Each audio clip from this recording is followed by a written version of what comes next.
You know, in the grand story of global power, sometimes the most critical stage isn't a vast continent, but just a narrow stretch of water. Today, we're going to unravel a story that's unfolding right now in the Red Sea, a conflict that has put the entire world's economy on a knife's edge. And it all really hinges on this one almost unbelievable fact. A single, narrow passage, barely 18 miles wide, has basically become a choke point, with the power to hold nations hostage and completely rewrite the rules of trade as we know them. So, how? How did a conflict in one corner of the world suddenly get the power to threaten the flow of goods for literally billions of people? To get that, we have to first understand what this region really is. To really wrap our heads around this conflict, we need to know what's at stake. See, the Red Sea isn't just some big body of water. It's one of the most essential arteries in the entire global circulatory system. Think about this.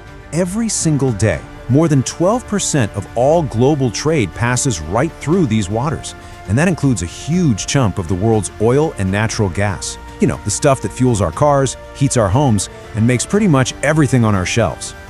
For centuries, this has been the ultimate shortcut between East and West. So any disruption here, well, it isn't just a little ripple, it's an economic earthquake, and the tremors are felt all across the planet.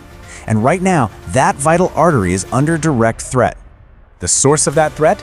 It comes from a group that, let's be honest, wasn't exactly a household name on the global stage until very recently. So let's meet the main players in this story, the Houthis. So the Houthis are a really powerful Shia militant group based in Yemen. Their strength comes from two things: their strategic control of Yemen's coastline along the Red Sea, and, crucially, their backing from Iran.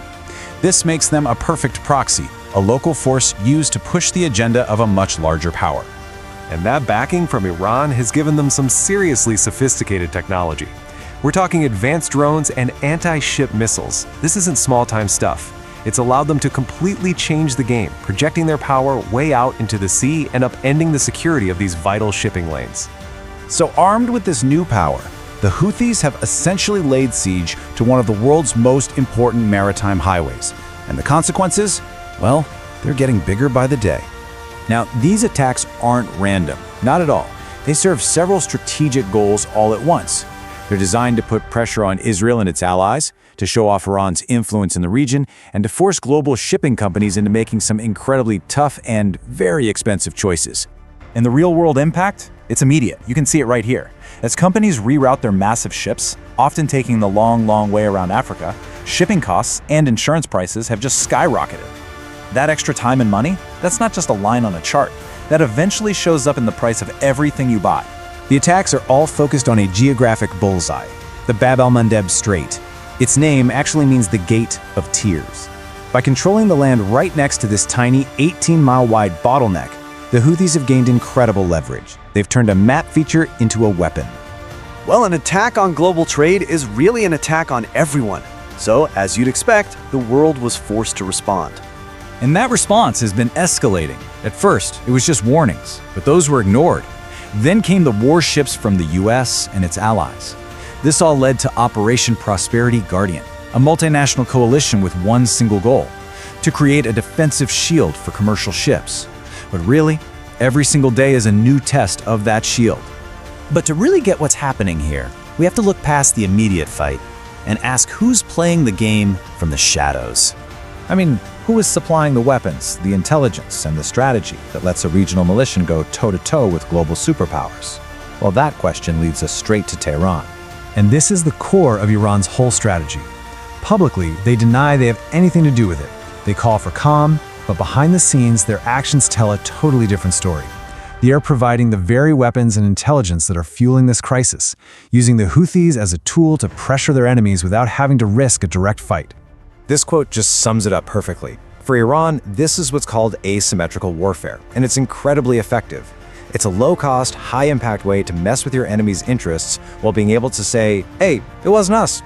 And this whole complex web of proxy wars, global economics, and military muscle flexing, it's brought the entire region to a very dangerous place. We're now standing at a crossroads, and it looks like there are three possible roads forward. The first is just continued disruption. Attacks and defenses become the new normal, and supply chains stay shaky. The second, well, that's the one that keeps world leaders up at night. A major escalation, A big ship gets sunk, maybe, and that sparks a full-blown regional war. And the third path is de-escalation, where some kind of diplomatic solution is found, even if all the tension is still simmering just below the surface. This is the reality of where we are today. The Red Sea is a lit fuse, and it's burning shorter by the day. One stray missile, one sunken warship, one political miscalculation, any one of those things could be the spark that causes an explosion that nobody can contain. And that leaves us with the final, deeply unsettling question. The battle for the Red Sea is so much more than a fight over a shipping lane. It's a test of whether our deeply interconnected world can solve a crisis like this with words, or if we are all just watching the first chapter of a much bigger, much more devastating war. And right now, the world is holding its breath. At Geotectonics, our mission is to uncover these profound tectonic shifts, offering clarity in a world of complexity. If this analysis deepened your understanding, please like this video to support our work, share it with others who seek real insight, and subscribe to Geotectonics to ensure you never miss our next deep dive. We'll continue to explore the crucial geopolitical movements that define our time. Thank you for joining us.